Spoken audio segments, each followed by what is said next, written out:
Sejam bem-vindos a mais um Caras Bem-Estar. Eu sou a Rita Contarelli e hoje nós falamos sobre um assunto um pouco polêmico, mas extremamente necessário, que é a cannabis medicinal. E para entender mais sobre o assunto, a Caras convidou a doutora Carolina Nossetti, que é especialista em cannabis medicinal. Se interessou? Então vem comigo que depois da vinheta a gente se encontra.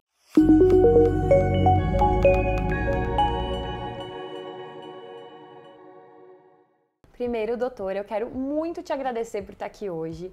A gente até estava conversando antes mesmo da entrevista começar e é um assunto que eu tenho muito interesse, que eu acho muito necessário a gente conversar, passar para o público, que são os remédios com canabidiol, a cannabis medicinal. Então, muito obrigada por estar aqui hoje para tirar essas dúvidas do pessoal. Obrigada. Obrigada pelo convite, Rita. Prazer estar aqui. Para a gente começar, eu queria que você me explicasse um pouquinho, explicasse para o público o que é a cannabis medicinal. A cannabis é uma planta complexa, são mais de 480 compostos já documentados. Tem 3 categorias principais de componentes, são os canabinoides, que são mais de 100, o CBD e o THC são os mais conhecidos, os flavonoides, que é o que dá cheiro e sabor aos alimentos, e os óleos essenciais, que são os terpenos. Então, essas são as categorias principais da planta. É uma planta que tem um potencial medicinal já documentado há mais de 5.000 anos, diferentes indicações. Então, é uma planta complexa e que tem um potencial terapêutico. E hoje em dia a gente sabe que os remédios que estão relacionados à cannabis, né, eles tratam milhares de coisas. Mas para a gente começar assim, quais são os principais benefícios? Quais são os tratamentos que eles são mais indicados? Me conta. Sim. Rita, a gente tem uma maior robustez de artigos científicos em algumas condições, como dor crônica em adultos, náuseas e vômitos causados por quimioterápicos e também espasticidade, que é um tipo de rigidez muscular da esclerose múltipla. Essas 3 condições estão documentadas num livro que foi publicado pelo Conselho Federal de Medicina, pela editora do Conselho Federal de Medicina, e que lista ali como tendo evidências conclusivas. Então, considerando que a gente tem já essa informação de evidência, a gente sabe que tem muito mais segurança para os médicos prescreverem nessas condições. Também na epilepsia a gente tem bastante evidência científica. Isso não quer dizer que não podemos prescrever para outras condições que tenham menos evidências, que a gente vê na prática clínica sim uma resposta positiva. Então, quais outras condições que a gente poderia considerar como indicação? O autismo, a gente tem boas respostas, doença de Alzheimer, doença de Parkinson, psoríase, insônia, ansiedade, endometriose. Caramba, até endometriose? Que legal. E é muito interessante porque não é só a questão da queixa do paciente em si, por exemplo, a dor, mas é um bem-estar. Então, a gente está buscando, Rita, alívio dos sintomas e o bem-estar do paciente. Que é o mais importante, porque a gente sabe que não tem como viver bem com dor, por exemplo. Que não tem como viver... isso que você falou, por exemplo, do bem-estar. É praticamente uma necessidade básica, né? Se a gente for parar para pensar. Para a pessoa levar uma vida boa e ela fazer as atividades dela, ela precisa estar bem. Exato. E a gente tem que considerar que o alívio de sintomas é uma parte, mas muitas vezes os pacientes têm mais de uma queixa. Sim, e eles ficam tomando 4, 5, às vezes, medicamentos e os efeitos colaterais, né, que são expostos ali das medicações que são vendidas na farmácia. Então, sim, controle de sintomas e bem-estar do paciente. E as crianças, elas podem fazer uso desses medicamentos também? Essa é uma decisão do médico. O médico precisa examinar esse paciente para entender se existe uma indicação. E sim, tem crianças hoje que fazem uso de cannabis. Que legal. E, Rita, eu acho que é interessante a gente pensar também em algumas condições, por exemplo, como o déficit de atenção e o autismo, que algumas dessas crianças estão sendo prescritas medicações que são de anfetamina, são derivados de anfetamina. Sim. E a gente está dando isso para a criança. E é interessante que isso não é questionado, né? Se alguém está dando anfetamina para uma criança, mas escuto muito perguntando, e aí, criança pode tomar? Então, sim, existe uma segurança, mas é uma decisão que tem que ser feita no consultório. Isso é um ponto que é muito, muito, muito importante, porque eu já ouvi muitas crianças, mães, né, falando de crianças que têm déficit de atenção, TDAH, e que, por exemplo, a maioria, eu não sei, não posso dizer de todos, né? Mas eu já ouvi muito que a medicação ela é tirada, por exemplo, no período de férias. Alguma coisa assim. Porque causa dependência, que são remédios muito fortes, e aí a gente fica pensando, se tem alternativas que não são desse jeito, por que optar por esse e ter preconceito com uma outra? Exatamente, Rita. A gente precisa não só pensar na redução dos sintomas, mas também nos efeitos colaterais que a medicação pode causar na criança. Totalmente. Nossa, eu concordo totalmente mesmo. A gente tem que prestar atenção em opções mais seguras, com certeza. E aí, no comecinho da nossa conversa, você falou sobre o THC e sobre o CBD, é isso? Isso. Qual que é a diferença entre eles?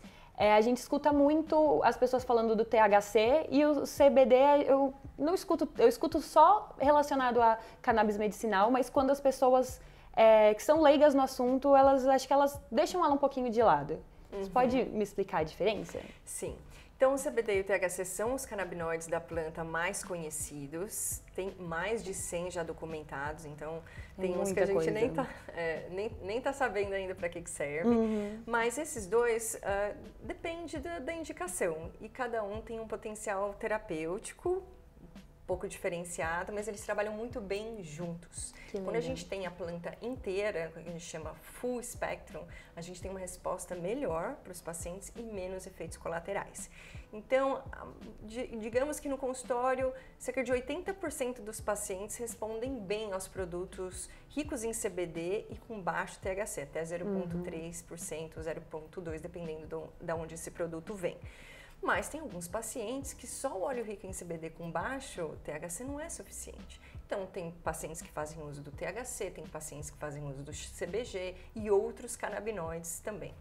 Então, pacientes que fazem uso do CBD para dor, para ansiedade, para insônia e tem boas respostas. Agora, tem algumas condições que, se a gente adiciona o THC, a gente tem uma resposta melhor. Por exemplo, na dor. A gente controla muito melhor a dor quando a gente combina o CBD e o THC. Que legal. E tem condições que a gente vê que tem uma resposta muito melhor quando a gente usa o THC. Então, por exemplo, pessoas que têm tics, tem alguns pacientes com síndrome de Tourette, a gente vê que o THC tem uma resposta melhor que o CBD. Então, depende da indicação, Rita, e do paciente. Tem pacientes que têm respostas melhores com outros canabinoides, não só esses dois.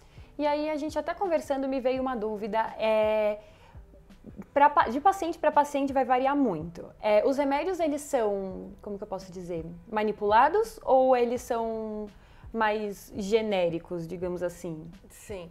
Agora no Brasil que a gente consegue ver em alguns lugares a manipulação, farmácias de manipulação fazendo, mas normalmente é mais genérico, né? Tem algumas quantidades que são mais comuns em termos de concentração, mas hoje no Brasil algumas farmácias estão fazendo sim a manipulação. Nossa, que legal. Muito.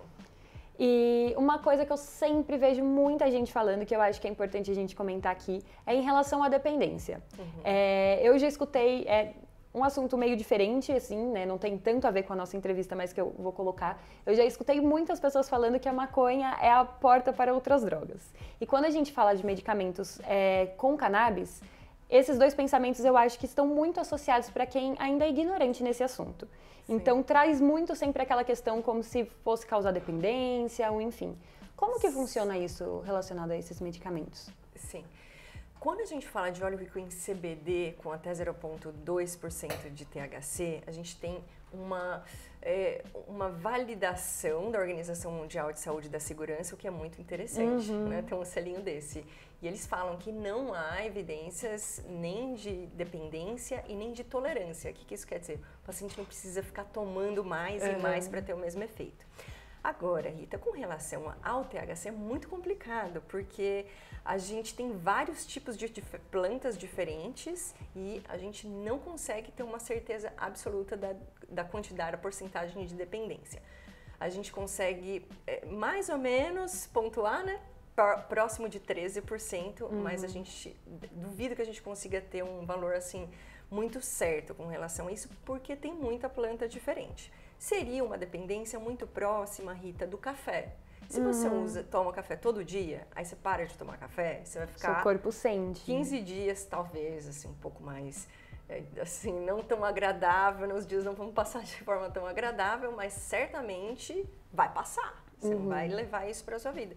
Então, a gente tem muita segurança com relação ao óleo rico em CBD com baixo THC e a gente sabe que existe uma possibilidade de dependência com THC, mas muitas vezes abaixo do que os produtos que são vendidos na farmácia para cuidar das mesmas condições. Entendi. Então, por exemplo, um paciente que tem ansiedade vai tomar um benzodiazepínico, um Rivotril, a gente sabe qual que é a dependência que está ali. Aí tem que comparar. Qual que é o risco que eu tenho com cada um deles? Né? Quais são os efeitos colaterais que eu vou estar exposto se eu usar esse produto? Então, acho que é válido sempre fazer isso de forma comparativa, né?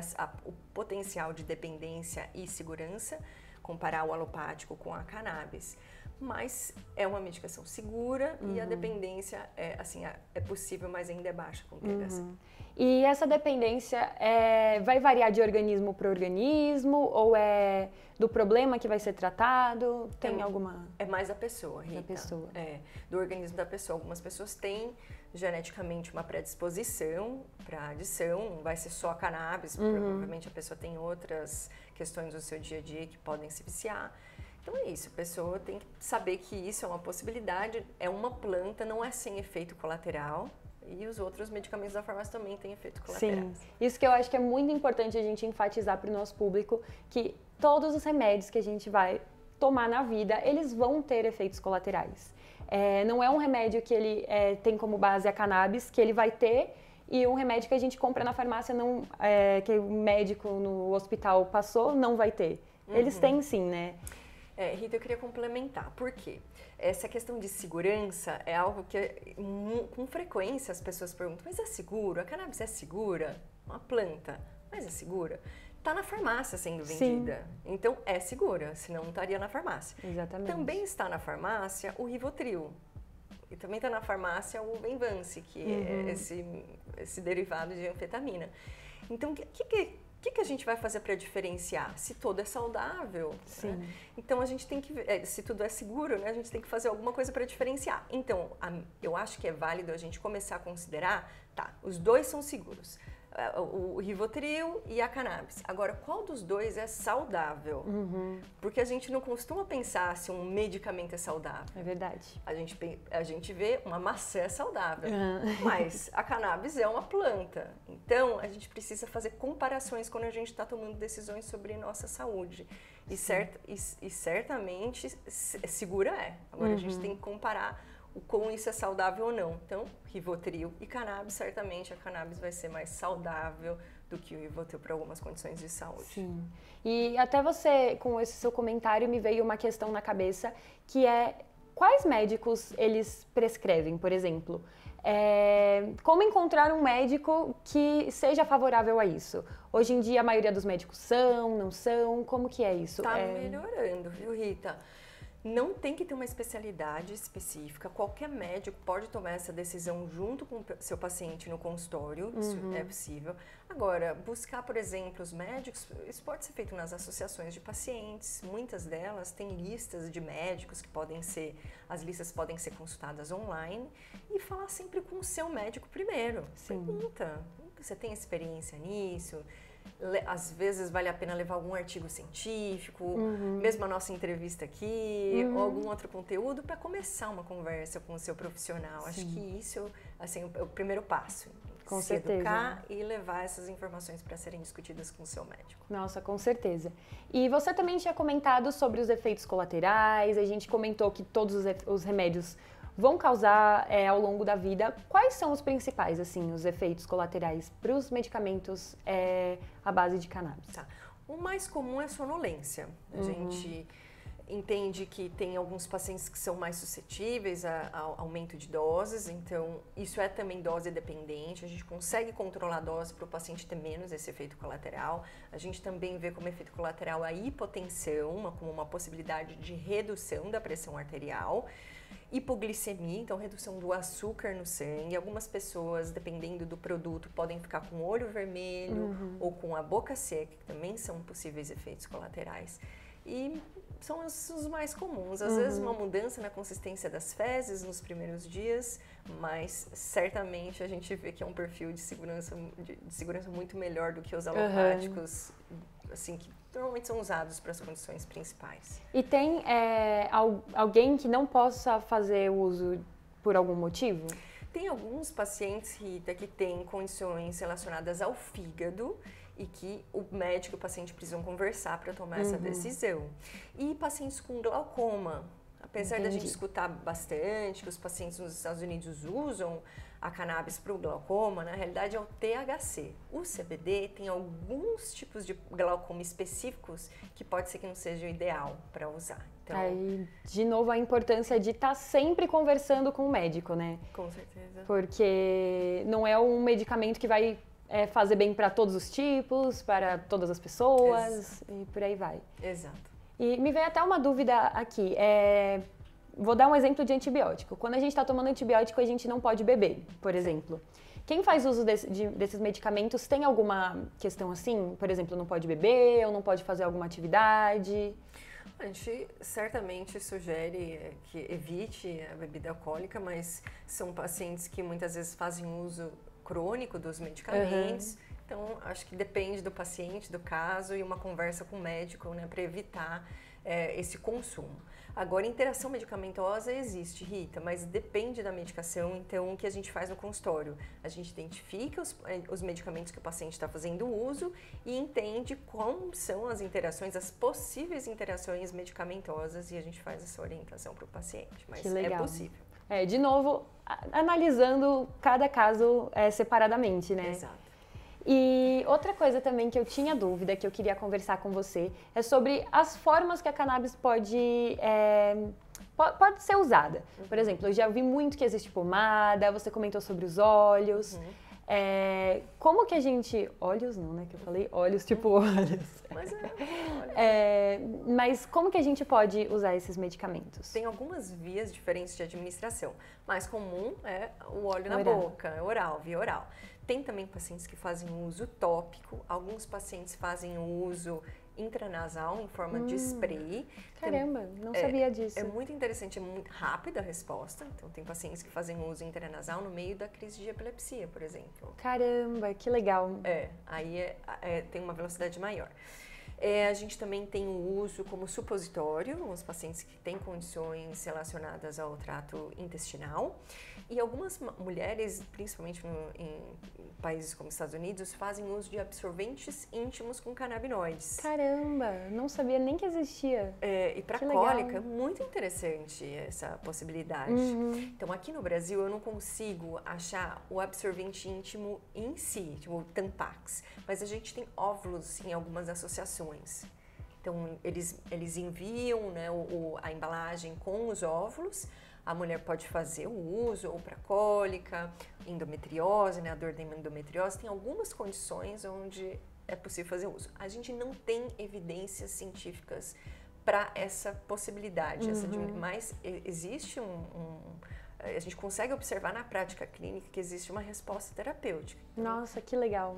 É uma discussão que tem que ser feita entre médico e paciente. Então, apesar de a gente não ter robustez relacionada a isso tudo com essa via de uso, né, intravaginal, mas a gente vê que as associações estão tendo respostas positivas com esses produtos. E aí você comentou que aqui no Brasil tem esses óvulos. Sim.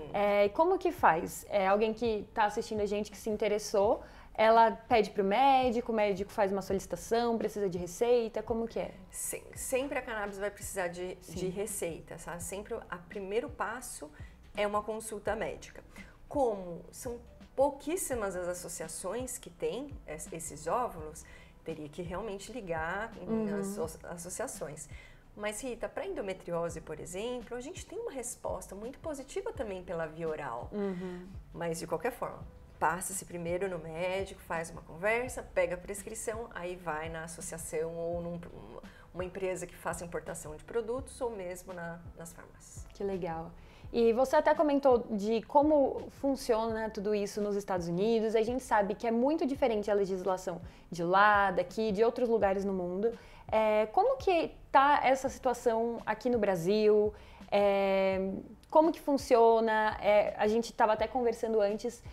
Agora a gente está tendo um lugar, né, que a gente até conversou antes, que está abrindo um pouco para a fabricação aqui no Brasil, mas antes era tudo importado. Sim.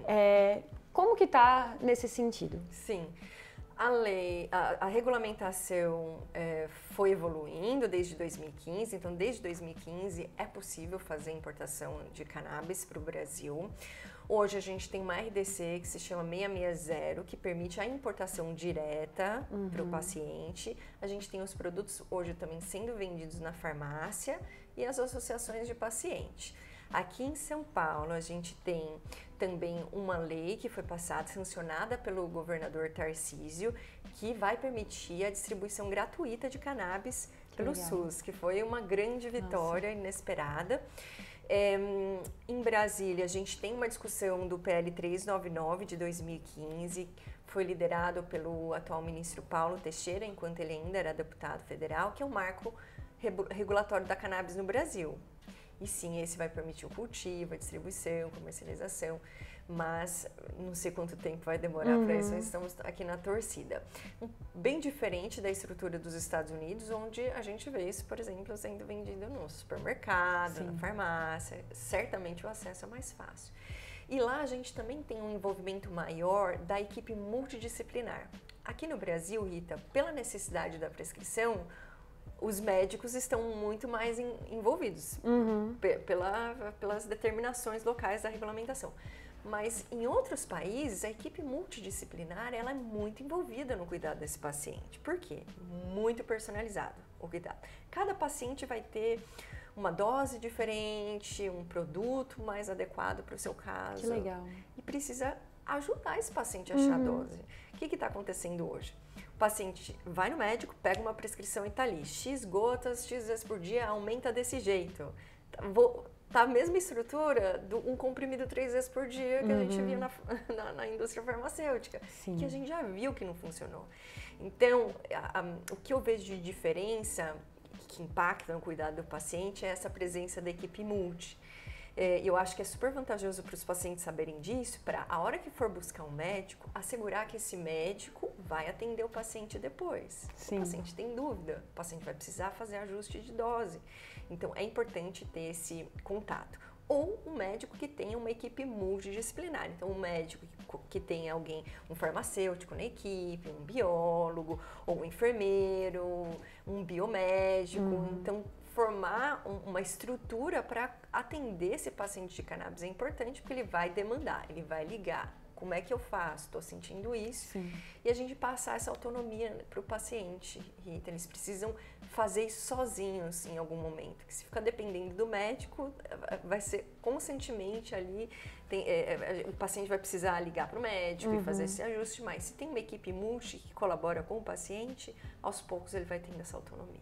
Não, eu achei essencial você falar sobre isso, porque é um acompanhamento, não é uma coisa que você só prescreve e deixa o paciente lidar com isso sozinho. Não, tem que ser feito um acompanhamento, porque tem muita coisa para ser ajustada até estar no lugar perfeito, digamos assim. E que mesmo assim ainda pode causar questões, mas no futuro, né? E é muito importante ter esse apoio dos especialistas. Isso que você me falou também sobre ir amparando para que o paciente consiga caminhar sozinho. É essencial, porque, de novo, mostra que a prioridade é o bem-estar do paciente, acima de qualquer outra coisa. Exatamente. Isso é muito legal. Isso, bem-estar, e a gente não vê muito isso na faculdade de medicina. Eu imagino. A gente vê, assim, controle de sintomas, né? Tá com dor de cabeça, é o remédio para dor de cabeça. Tá, e o restante, e como que a pessoa está se sentindo. E por que essa dor de cabeça está acontecendo. Exatamente. Mas eu acho que a cannabis pode até inspirar, né? Tomara muito. A medicina que está sendo praticada hoje para trazer essa preocupação não só com o controle de sintomas, mas também com a qualidade de vida e o bem-estar dos pacientes. Outra coisa que a gente até comentou antes de começar, que eu também acho muito importante a gente falar, é sobre a importância de tratar desse assunto com o amparo da ciência, de todas essas pesquisas que a gente está falando aqui, e deixar de lado o preconceito, porque eu acho que quando o assunto é cannabis, isso vem muito forte. Queria que você comentasse um pouquinho sobre isso, baseado na sua experiência mesmo, todos esses anos de estudo. Ainda tem, Rita, infelizmente. E é estranho, porque um profissional de saúde, a gente não tem o direito de ter preconceito. Sim. A gente tem que ser muito analítico e questões morais não podem impactar, né, nos resultados. Isso vem da falta de educação sobre o tema. É por ignorância, não é maldade, é ignorância. Ninguém nunca falou.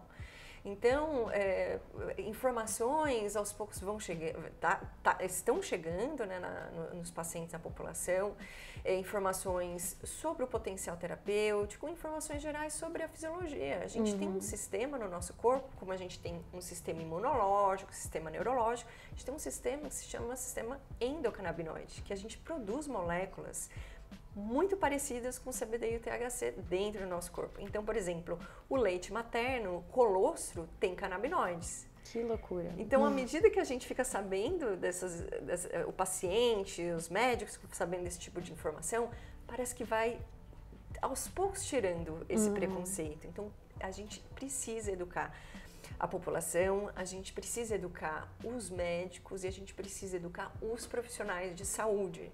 O médico e o profissional de saúde, eles têm que trabalhar juntos nessa. Se é um médico que tem a possibilidade de atender o seu paciente com frequência, ok, mas a gente sabe que nem sempre isso é possível. Então tem isso, e também a gente precisa estruturar melhor os números relacionados a esse acompanhamento terapêutico que você falou. Quanto que está melhorando? Qual que é a dose que está sendo feita? Então, acredito essa coleta dos números e a educação, junto com essa estrutura de equipe multidisciplinar, podem impactar muito positivamente na qualidade de vida e no controle dos sintomas desses pacientes. Nossa, com certeza. E até uma observação, assim, eu não sabia, eu fui descobrir sobre esse impacto que tinha no nosso organismo, como que eu posso dizer? Como que é o nome mesmo? Sistema endocannabinoide. Endocannabinoide. Eu fui descobrir que isso existia pesquisando mais sobre você. Porque eu realmente já tinha pesquisado muito sobre o tema, já tinha lido muita coisa e eu não sabia que isso existia. E isso é uma coisa que é tão básica e que as pessoas não sabem. Aí, de novo, né, a necessidade de passar isso para as outras pessoas, da educação, porque no final o preconceito é por ignorância, né? E a gente sabe que muitas vezes isso não é por mal.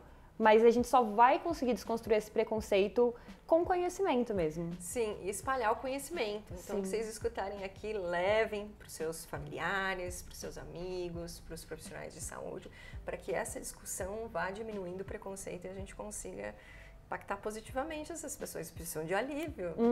Totalmente. Sim. E aí, só pra gente encerrar, eu tenho uma pergunta aqui que eu vi muitas pessoas fazendo na internet, em caixinhas de perguntas sobre o assunto, que é: qual a diferença entre consumir maconha de forma recreativa e utilizar os medicamentos de canabidiol? Sim. Essa é uma pergunta realmente frequente e eu entendo o desconforto de misturar uma terapia com uso recreativo, né? Uma medicina com uso recreativo dessa planta. A planta é a mesma, Rita, é exatamente a mesma planta. Agora, a forma com que a planta é cultivada, o controle de qualidade dessa planta é completamente diferente. A escolha da planta, a gente tem mais de 20 mil cepas diferentes, é igual vinho. Tem vinho branco, tem vinho tinto, então tem a mesma coisa com a planta. A gente precisa saber qual que é a planta certa. Tem plantas que aumentam a energia, tem plantas que dão muito sono, tem plantas que dão fome, tem plantas que tiram a fome. O óleo rico em CBD, inclusive, ele tende a reduzir o apetite dos pacientes. Então, também tem a indicação do médico, né, esse acompanhamento, então essa é a diferença. Mas no cultivo, na indicação e na forma de uso. Normalmente o uso recreativo é via fumada. E no uso medicinal da cannabis, a gente vê outras formas. alguns países permitem o uso vaporizado, o uso fumado para fins medicinais. O que não é o ideal, porque a gente tem um desafio relacionado à temperatura e outros componentes que o paciente está inalando com o uso dessa forma. Mas tem alguns casos, por exemplo, casos de dor em câncer. A gente tem um estudo em Israel que foi feito usando a cannabis por via respiratória. E a gente tem respostas positivas. Legal. Então, claro que na forma medicinal, no uso medicinal, a gente prefere o uso oral, o uso tópico, tem outras formas mais seguras de consumir, mas em alguns países a gente consegue ver também esse uso por outras vias. É muito interessante porque tem milhares de formas, né? Mas aí, de novo, foi por via respiratória, mas com auxílio médico, a planta certa, de um jeito certo, outro caminho. Com certeza. E mais seguro. Sim, totalmente. E saudável, com esse potencial de impacto na qualidade de vida, no bem-estar. Muitos pacientes desmamam as medicações alopáticas, claro que não são todos. Existe também, então, um potencial de impacto positivo na redução dos custos do Sistema Único de Saúde, por exemplo. Por quê? Se o médico, o generalista, consegue cuidar, por exemplo, de um paciente com autismo, doença de Alzheimer, a gente evita que esse paciente vá para uma atenção secundária, que é do especialista. Sim. Precisa. É verdade. Mas a gente não tem esse conhecimento suficiente, né, na população para saber que isso é uma possibilidade terapêutica. Mas estamos caminhando para isso e vai mudar, se Deus quiser. Sim. Carol, nem sei se eu posso te chamar de Carol, Pode. mas muito obrigada pela nossa conversa, sério, foi muito, muito, muito gostoso conversar com você. Eu espero muito que para o nosso público também e que tenha desmistificado muita coisa também. Tenho certeza que, assim, foi de utilidade pública. Que bom, obrigada Rita, pelo convite, foi um prazer conversar com você. Eu que agradeço. Pessoal, a gente vai ficando por aqui, continuem nos acompanhando que depois tem mais entrevistas. Tchau, tchau.